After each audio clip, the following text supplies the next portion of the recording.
مهرباني دا وشي چې په هر ځای باندې لکه پاکستان مارکیټ شول، لونډیا چې کومه د نور مارکیټ ته، امن مارکیټ ته، یا په میرلی شی شول، یا په داس په بل ځای شي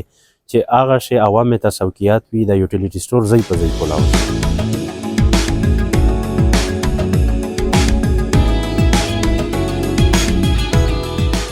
یوټیلیټي سټور د میر سره په مینرشاه شي خالي یو ده نو مهرباني دا وشي نه یوټیلیټي سټور چې سم راوي هغه د فعال شي ځکه چې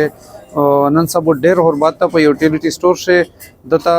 هر نمونه شای چې کیم وي هغه په سستا ریټ باندې ملاويږي او ریګي وته ملاويږي.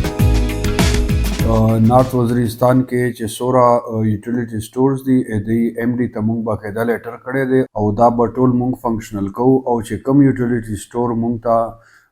بند دریافت شي نو هغه خلاف به مونږ باقاعده کاروایی کوو.